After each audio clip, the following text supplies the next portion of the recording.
nous sommes regroupés aujourd'hui en tant que jeunes, mais surtout en tant qu'activistes, de la cause panafricaine, pour tout simplement faire porter notre message et faire porter notre voix à nos États, qu'il est aujourd'hui nécessaire, plus que nécessaire, il est indispensable que nos États s'unissent.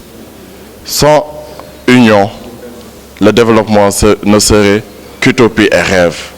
C'est la raison pour laquelle aujourd'hui des jeunes se sont regroupés avec l'encadrement de nos professeurs, mais aussi avec l'encadrement des professeurs de l'Université Gaston Berger de Saint-Louis, pour qu'ensemble nous puissions discuter, que nous puissions débattre et que nous puissions communier pour voir comment développer des stratégies, comment planifier des actions communes pour que nous puissions véritablement hausser le drapeau de l'idéologie panafricaine dans notre continent et plus particulièrement au sein de la jeunesse. D'accord. Quel est le message réellement que vous lancez à la jeunesse africaine?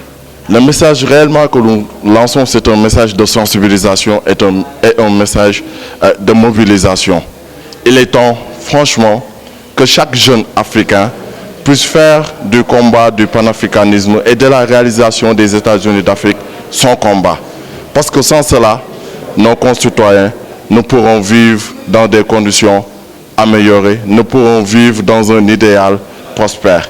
C'est la raison pour laquelle nous allons, pendant tout un week-end, porter des messages, lancer un appel à nos concitoyens jeunes qui se trouvent au Mali, qui se trouvent en Gambie, qui se trouvent en Éthiopie, qui se trouvent en République centrafricaine, que tous les jeunes africains, quelle que soit leur origine, quelle que soit leur nationalité et quel que soit leur statut social, ont une responsabilité dans l'unification des nations africaines.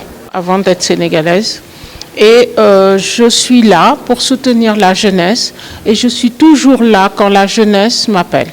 Quel est le regard que vous jetez par rapport à cette initiative qu'ont pris ces jeunes? Je suis très fière et d'ailleurs je ne me suis engagée dans l'activisme panafricain que pour soutenir la jeunesse parce que notre génération elle a failli.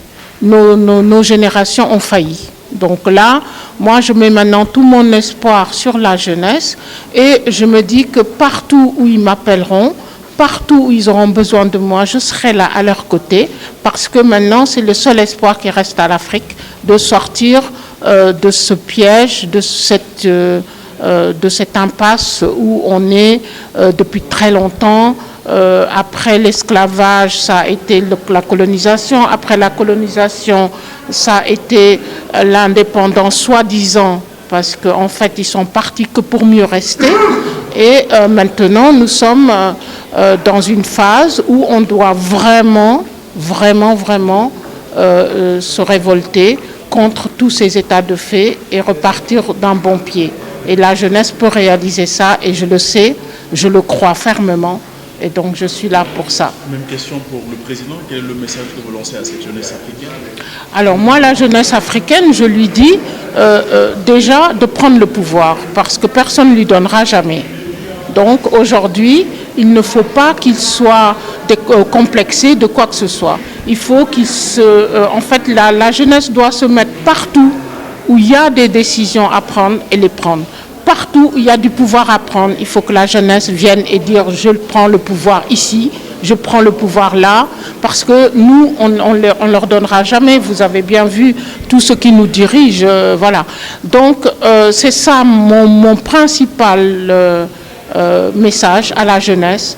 Prenez le pouvoir, allez partout où il y a du pouvoir et prenez-le.